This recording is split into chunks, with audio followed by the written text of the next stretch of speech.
actually inspired by a design that Walt Disney used in putting together a water tower at the original Walt Disney Studios in Burbank, California. And broadcasting from our studios here. If you're curious to hear what they sound like, you can find them locally on 990 AM.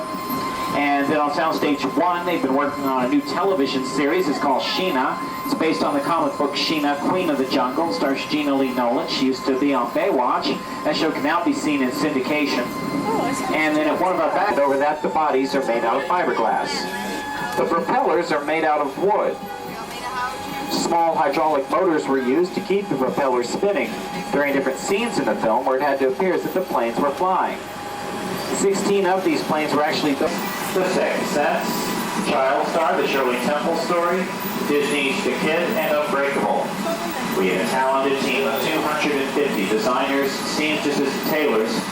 They create on average 25,000 garments every year. Just beyond creative costuming, and next on our left are 4 smaller rooms. You can see their sets on our sister tour called the Backstage Pass.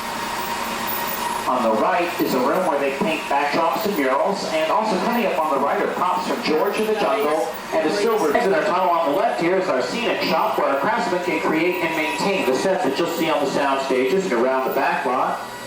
Also inside this location, full-length motion picture that was shot here at the Disney MGM Studios back in 1988. A full year before we opened the theme park to our guests. Now, several of our houses are getting new facelifts, including our second house coming up here on the left.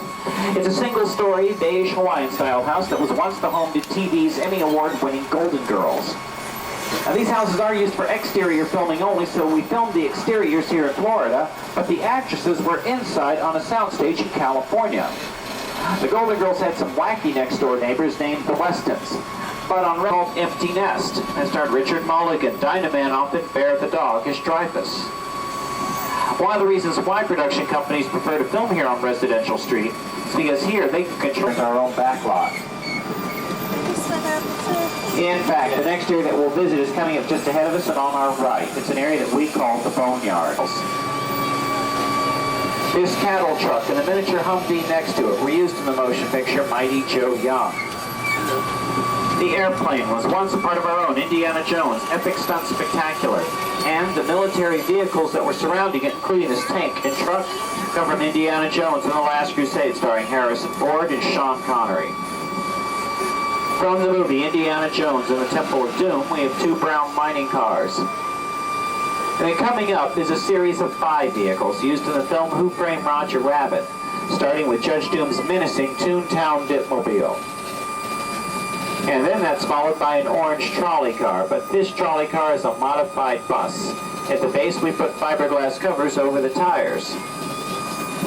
The 3 beat-up blue cars were used to represent just one car during different stages of destruction in the film. We have a blue helicopter cockpit from the movie Blue Thunder starring Roy Scheider, and 2 little airplanes that were used in The Rocketeer. The Blackjack Savage Speedboat is a part of the TV series. Blackjack Savage. We have 2 silver spaceships from Starship Troopers and a silver space pod from the film The Flight of the Navigator. As you continue looking over to the right, you can look across the canal and get a good backstage look at our houses on Residential Street. They appear to be unfinished from this side, but that's intentional because we only build what the camera needs to see. Well, just ahead of us is this large outdoor standing set of an active oil field in the middle of a rocky, dry, barren desert canyon. This is where they did the special effects testing that I mentioned earlier. The set here was modeled after a real canyon and sort of next to us and into the middle of the set. So we used a large crane to raise it up and over the canyon walls and lower it down into place. One of the benefits of filming on a set like this is that we can't control things like the weather. Here in the middle of our sunny afternoon, we can make it rain like this by using large water nozzles that are high above the set just out of the camera view. You see, we can't always rely on Mother Nature to have that rain ready to fall when the director yells action. So, if the water nozzles can make this scene possible, can we just a minute, folks? I guess they weren't finished here after all. Everybody, please come and see back there and we'll have to ride this scene out.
think we'll pass on that one. I think one is enough for all of us. But by now, you can probably figure out why we call the second Cassidy Canyon. So what did you think?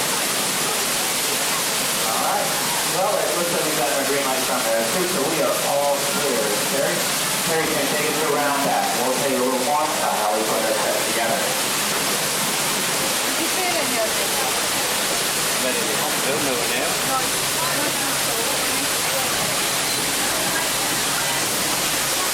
As we exit our Cassidy Canyon, you'll find the canyon, which is a steel structure that has a wire mesh on top of it.